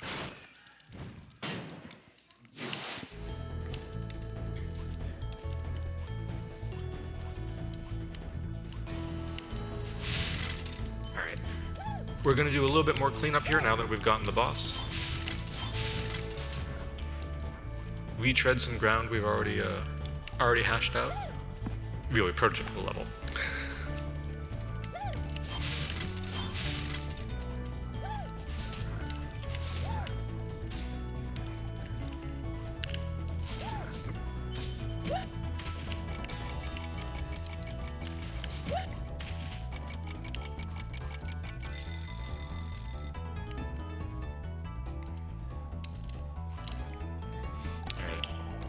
Coming up on the end here, there's a little bit of lore that I don't really have sorted out in my mind in Spyro, right? So look at these guys here. These I mean, so we've been killing enemies to get gems. That's one of the. Oh. So we've been killing enemies to get gems. We've been killing enemies. We've been doing a lot of deaths. We've been killing enemies to get gems. In part of the cutscene that we missed out on, Nork says that he's turning gems into warriors for his cause, I think is the quote. But he's turning them into, yeah. He's turning them into enemies. These enemies are clearly sentient, right? Like, how do you qualify sentience? I don't know, how do I qualify it? Able to bear malice. I mean, well, except the ones in Wild Flight who have no malice in their hearts, Sure, right? yeah. But they also don't give you gems, so. So, I don't know. How did those guys get up there then? If they were, like, were they like parachuted in, or like airdropped onto those platforms? Because like they can't use the whirlwinds. When we see Nasty, Yeah, you're gonna notice he's I should ask him. well, yes, but also you're gonna notice he's top heavy, right? Mm-hmm. He threw them. Amos. Okay, now we're on to the final Homeworld. Homeworld. Yeah. Yeah. Here we go. Just that easy. Nasty's world. Doesn't sound like a place you want to go. It sounds pretty nasty. So, just like with Toasty, we have to open these dragon heads in the background. Yeah. And just like with Toasty, that means freeing a dragon, so this time it's Delbin. We've seen him before. He doesn't say anything useful. He's just going to say what I'm going to say, and Go through the whirlwinds. yeah, we have to go through the end of level vortices. I skipped some gems there because I was so excited, so I'm going to do that later on. It's a very small homework, it doesn't matter. But this is Nork Cove. Nork Cove is kind of fun. A lot of explosions. Seriously. There's this idea, sort of, maybe this ethos to the level design here, where the dragons become a lot more sparse the further you get in the game, and in particular in Nasty's world. Oh, jeez. I don't know what happened there. In particular in Nasty's world, you get like one, maybe two at most per level, where you'll also start seeing some familiar names. You'll see dragons' names that you've seen before, and maybe they have a different voice. Again, maybe the crystallization problem with some of them. So we're going to see Cletus again. Yeah. And we have a redemption that I've been holding for like 45 minutes here to listen to Cletus one more time. So we're going to listen to Cletus one more time. He's actually in the next level, though, Yeah, so... yeah. I'm all aware. Oh, good. You studied for the comms, huh? Okay.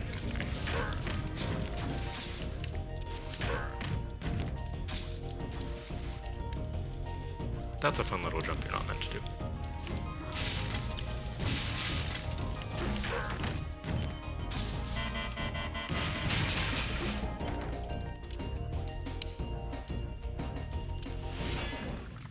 We didn't get a donation incentive, but let's listen to Latif. Keep up the good work, Spyro.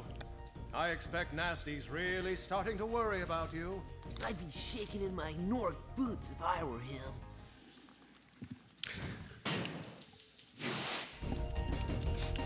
Now that's pretty funny to me because the lore of dragons appearing multiple times is the fact that they don't really trust Spyro to take on Nasty Nork. So he frees them. They go, thanks for freeing me, Spyro, but I've got to go.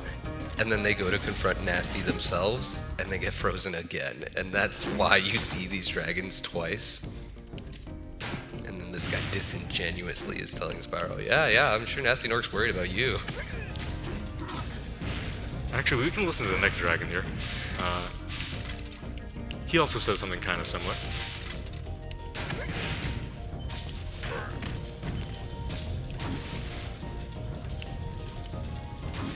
Where did that go? Okay.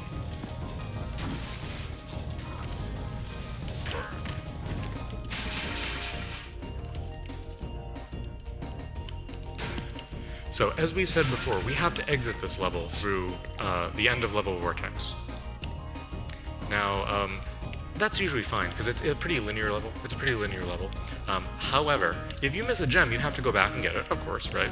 We're doing the full completion category, no gems left behind.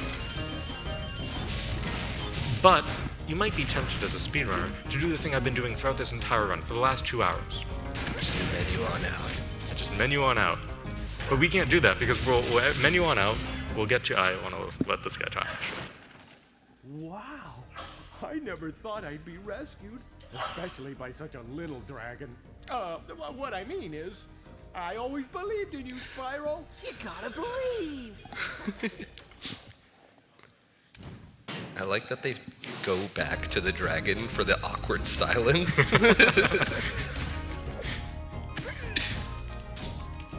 Tomas's classic. We freed him. He was the one we listened to at the beginning of the run too, right? The one that says, "Don't be afraid of falling from high mountain peaks, stumbling into prehistoric glaciers, etc." Yes. Etc. I think he says etc. He says etc. It's pretty obnoxious. This barrel's kind of tricky. There we are. Should we get the key? Nah. Okay, we don't need the key. Need some. Just call up the lockpicking lawyer, dude. Oh yeah. One more time to make sure it's not a fluke. Yeah, put the gem back in.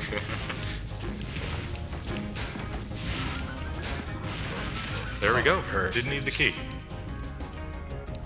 But anyway, as I was saying, I'm being extra careful to get all these gems here because if we have to go back first, it's a pretty big time loss to go back and get those gems. Do I have the right gem count? I have the right gem count. 52 in the right-hand columns.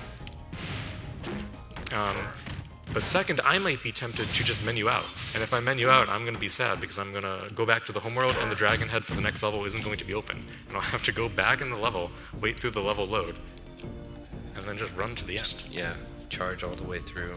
You know, there is a category which is just designed around collecting nothing, entering the all levels cheat, and running to the end of the level as fast as possible. It's called Vortex %. It's really, really cool.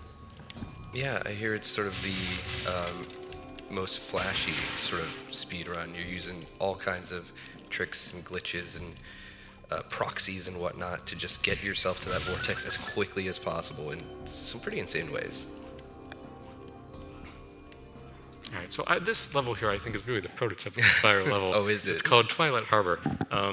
It's orange and saturated, so it's really cool. It's also a little strange, right? Prototypically.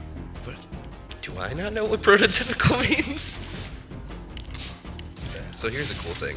These guys have guns, and the guns don't shoot bullets. They shoot Doritos. Here we have a guy trying to show that. I think the orange saturation is sort of to imply the flavor blasting that's going on here. Yeah.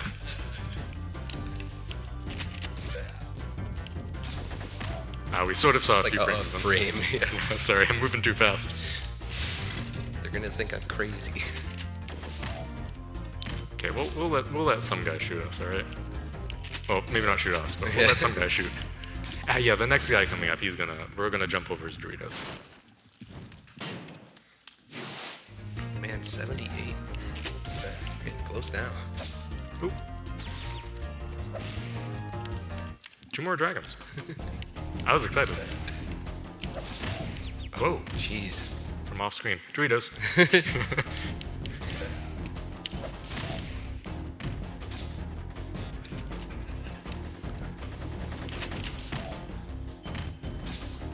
Some heavy duty flavor, dude. So in the remake, they removed the Doritos. So Yeah, I don't know what that's about. They switched it to purple gunk.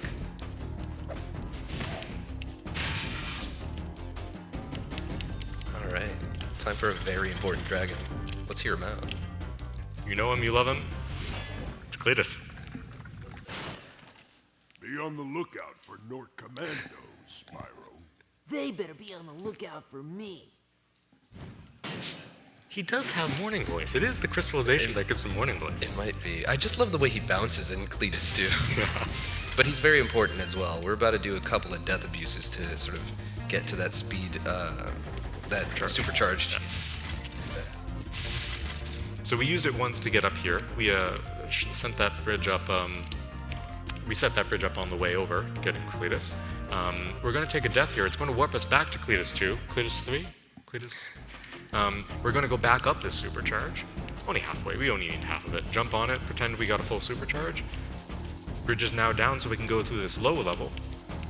Get 3 gems we missed. Yeah. And get this strong chest. And one more time for Cletus. Let's go take a death. And we're back at Cletus. Really important dragon. Seriously. He is the route. Anyways, a little bit of a gauntlet at the end here. Sort of final stand before the final boss, which is not the final level. Yeah, not the end of the run. But we are about to meet Nasty Nork here. Oof.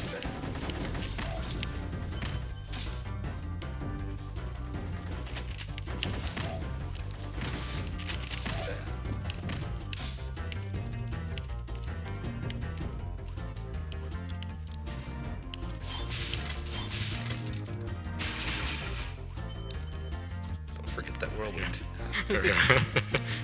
Alright, so we're collecting 4 gems, we're on to the final boss, but again, this isn't the final level, because remember, even though this is a Sparxless run, it is a Sparxless 120 run. So that means we have to beat the game 100% of the way, and then do more, which Go is back sort of... and do the first fifth again. So this was sort of a trope in 90s platformers, I suppose, where you get 100% of the way through the game, and then there's a bonus level at the end. So we beat the final boss. We have to sit through some unfortunately unskippable cutscenes, so we'll just vamp, I guess. We're good at that. Just vibe here for a second, and then we can get, well, assuming I collect everything, I think I have. I've been keeping track of my gems, my dragons, my eggs. We'll get into the final bonus level, Nasty's Loot, which is a special level. Yeah, it's got mechanics that I don't think are actually explained anywhere. You're just left to figure it out. I guess they think that, you know, if you've 100% complete the game... You must have been cheating. Yeah, exactly. You must have left your PlayStation on overnight because you didn't have a memory card as a kid. That seems very personal. Don't tell my mom.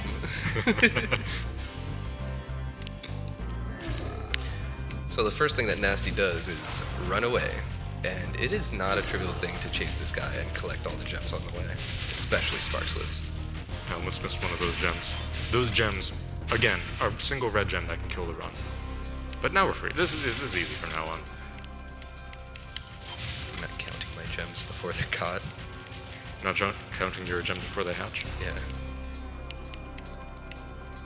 So we're meant to chase Nasty around here. Probably meant to do 2 cycles, but as speedrunners we can do it in 1, still collecting everything along the way. Ugh, that is not trivial. That's real tough to do, so... Yeah, especially Sparxless.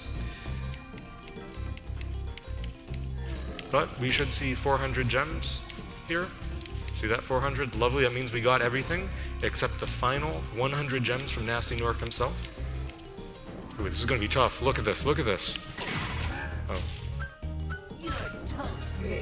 Ladies and gentlemen, we got him. We got him. Run is not over though, alright? So we have to sit through this cutscene here. We'll be quiet for the cutscene. We'll talk through the credits, I think. Yeah. But run is not over yet. His toast. So now there's order again in the Dragon Kingdom? Well, mostly. I still got some treasure to pick up. What will you do next? I'd say the sky's the limit. Actually, the height cap in the final level is the limit. We'll talk about that in a second. I can't see a thing. Fair enough. I don't have to see a thing. All right, so again, we have one final level remaining, so still time on the clock. But we have a little bit of downtime here. In the standard 120 run, you don't, these unskippable credits are skippable. Yeah. Even though they're unskippable. Yeah, okay, so it's wild. All right, so using the final boss, who was pretty easy to beat, right? He took 2 flames. He's actually easier than any of the other bosses, right? About as strong as one of Toasty's dogs. Yeah. And he just runs away. He's really not a... I like Metalhead more. I think he's the one behind this. Anyway, you can... Okay, you need to get the 4 pink gems that Nasty Nork has that home in on you when you collect them. As soon as you flame him, though, you lose control of Spyro. And then you get the credits. So what we do in a normal 120 run is we let Nasty Nork shoot us, take a hit of damage. We get some invincibility frames for like half a second. You need to be positioned exactly right where you get one like half step of Spyro and those invincibility frames. Nasty's going to try to hit you with his club. You jump up onto him, onto like the top of his chest. It's going to bounce you up above the ceiling of the level. You're going to have to fly around blindly and then under the level and then flame him from under the level. That's going to lose control, but if you angled it right, you die in the lava there. So you get all 4 of the 25 gems. The game thinks you died. It didn't think you beat the boss, even though you got everything from him. So it just warps you back to the beginning of the level. You don't have to listen to the credits, and then you can just exit out. I stopped listening after top of his chest. So Debbie, we mentioned the music earlier, and we didn't actually explain what's up with that. Oh, that's true, yeah. I don't know if the credit's coming up here, but the music in this game was made by someone quite famous. Was it Phil Collins? No, it's not Phil Collins. It was Stuart Copeland, who was the drummer from the band The Police. And he sort of, I don't know, fell into making game music at some point. And so that's why the music in this game is so good. It's so good. Because you had the drummer from The Police making it, and Ryan Beveridge. Yeah. The heart and soul of this game, Ryan Beveridge. And yeah, so Stuart Copeland reprised his role as composer in Spyro 2, Spyro 3, and in Spyro 4, the PlayStation 2, ill-fated PlayStation 2 game. It wasn't made by Insomniac. Oh. This is our last dragon. His name is Magnus. 80 dragons. These are our last gems here. Well, not last. They're the last gems before the final level. And now we have 100%. We are now into the 120% of the 120%. Oh. Well. Oh my god. Well, that's... Pause. The console's off. Oh, console's off. We just completed the game 100%. Yeah, 100%. I lost power here too. Yeah, I lost power here too. Yeah. Ooh. Yeah.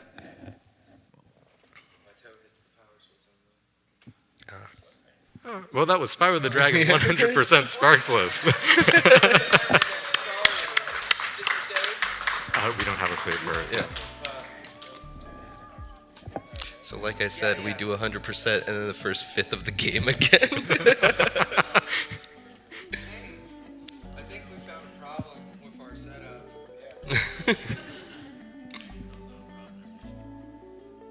Yeah. We should probably put something. Anyway, thank you so much for watching the Spyro the Dragon 100% Sparxless run. We beat the game without Sparks, and we collected everything. Everything. Yeah. There's nothing after this. 12,000 12,000 January. Thank you. Hey, okay, so my buddy Praise, where can they find you? Probably on the con floor. So, twitch.tv/praisebigdog. I think you have a Discord too. I have a Discord now. I can't like speak the link to it, but I have a Discord. It is. And I'm debianchan. You can find me on twitch.tv/debianchan/ is important. And that was Spyro the Dragon 100% Sparxless. It was perfect timing. It was really perfect timing.